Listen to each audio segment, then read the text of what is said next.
안녕하세요. 김범수 교수의 발편한 세상 인하대병원 정형외과 김범수입니다. 환자와 가족분들이 질병을 보다 쉽게 이해하고 올바른 결정으로 건강을 회복하시는 데 도움이 되었으면 좋겠습니다. 이번 영상에서는 발목의 연골이 손상되는 골연골병변에 대한 수술적인 최신 치료 방법 중 골수 치료, 콜라겐 치료, 줄기세포 치료 등등의 이름으로 불리고 있는 B맥, A맥, B맥에 대해서 설명드리도록 하겠습니다. 이러한 치료들은 보통 병변의 크기가 큰 경우에 시행되는 수술인데 여기서는 기본적인 개념만 이해하시고 본인에게 가장 적합한 치료 방법에 대해서는 각자의 족부족관절 전문 주치의 선생님과 상의하시기 바랍니다.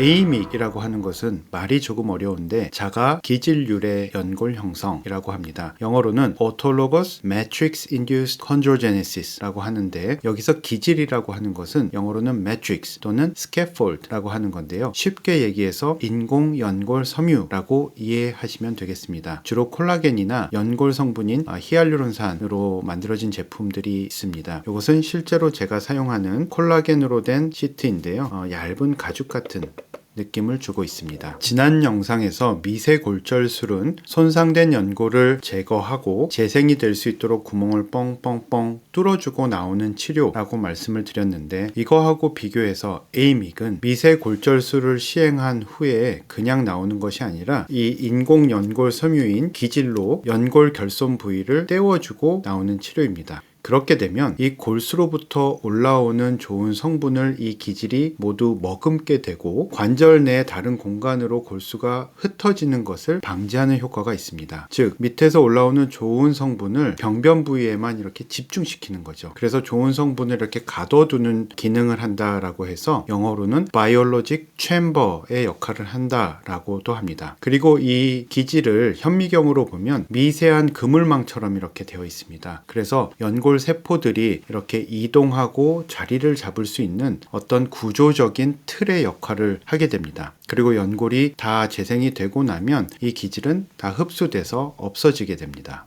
지난 영상에서 설명드린 미세골절술도 분명히 좋은 치료입니다. 미세골절술만 시행해도 충분히 좋아지는 경우가 많이 있고 실제로 최근 논문에 의하면은 10년 동안 미세골절술만 해서도 잘 사용하는 경우가 한 90% 이상 된다라는 보고도 있습니다. 그런데 미세골절술만 한 것과 A맥을 한 것을 비교한 논문들을 보면 미세골절술만 한 것에 비해서 A맥을 같이 했을 때 효과가 좀 더 오랫동안 지속되는 것으로 보고되기도 합니다. 그래서 미세골절술을 조금 개선시킨 방법이다라고 해서 개선된 미세골절술 (Enhanced Microfracture라는 표현을 사용하기도 합니다. 그런데 안타깝게도 2021년 현재 우리나라에서는 이 A맥 치료는 무릎에서만 인정이 되고 발목에서는 시행할 수 없게 되어 있습니다. 그게 의학적으로 효과가 없어서 그런 것은 아니고 그냥 보건복지부 고시라고 하는 규정상 무릎에서 하는 것만 인정하고 있기 때문에 그렇습니다. 따라서 미세골절술을 하고 결손 부위를 콜라겐 주사 같은 것으로 이렇게 메꿔준다라고 하는 등의 치료도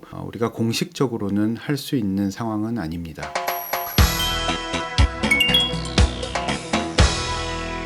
다음으로 B맥이라고 하는 치료가 있는데요. 사실 몇 년 전까지만 해도 B맥이 뭐야 하시는 의사 선생님들도 많이 계셨습니다. 참깨빵 위에 순세고기 패티 2장 특별한 소스 양파까지. 그런데 최근에는 저를 찾아오시는 환자분들 중에는 공부를 열심히 하셔서 저 B맥 받으러 왔는데요 라고 말씀하시는 분들도 계십니다. B맥이라고 하는 것은 Bone Marrow Aspirate Concentrate, 골수를 뽑아서 농축시킨 건데요. 쉽게 설명드릴 때는 골수 엑기스라고 설명을 드리기도 합니다. 골수를 뽑는다라고 하면은 이렇게 질에 겁을 먹으시는 분들이 많은데 수술방 안에서 다 마취를 한 상태에서 하기 때문에 특별히 더 아프지는 않고요. 우리가 피 검사할 때 팔에서 이렇게 피를 뽑듯이 골반에서 주사기로 이렇게 골수를 뽑는 겁니다. 그런 다음 수술방에서 15분에서 한 20분 정도 이렇게 원심 분리를 해서 줄기세포와 여러 가지 좋은 성장인자들이 모여있는 얇은 층에서 소량을 뽑아내는 겁니다.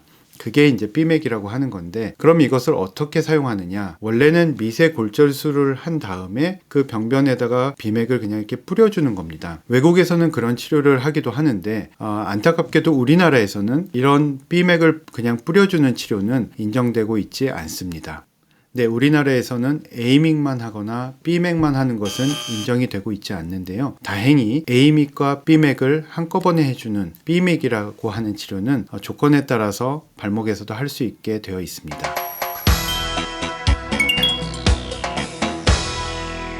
다음으로 B맥이라고 하는 치료가 있는데요. B맥은 B맥과 A맥을 한꺼번에 다 해주는 치료입니다. 앞서서 B맥은 골수 농축액, 줄기세포와 여러 가지 좋은 성장인자를 넣어주는 치료라고 했고, A맥은 미세골절술 후에 그 결손된 부위를 기질, 매트릭스로 이렇게 떼워주는 치료라고 했는데요. 이 두 가지를 한꺼번에 해주는 거죠. 즉 기질을 B맥으로 적셔서 기질에 B맥을 실어서 그것으로 연골을 떼워주는 치료입니다. 사실 이 B맥이라고 하는 용어는 제가 처음 만들어서 발표해서 지금 공식적으로 사용하고 있는 용어인데, 제가 이 수술을 만든 것은 아니고요. 이 수술을 정확하게 기술하는 용어가 세계적으로 없어서 제가 B맥이라는 단어를 만들게 되었습니다.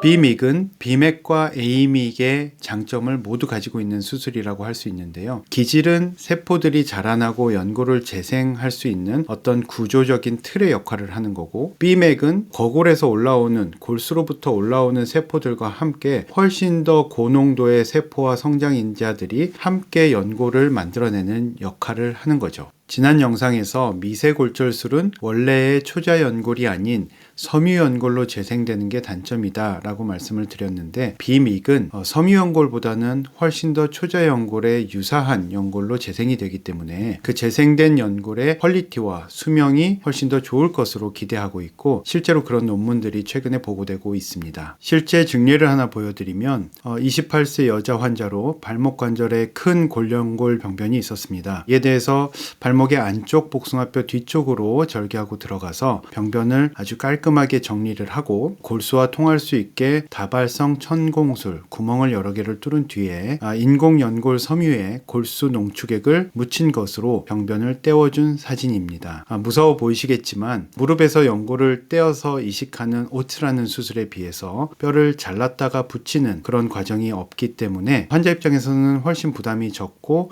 회복이 빠른 장점이 있는 수술입니다. 또 경우에 따라서는 이 모든 과정을 내시경, 관절경만으로도 시행하는 경우도 있습니다.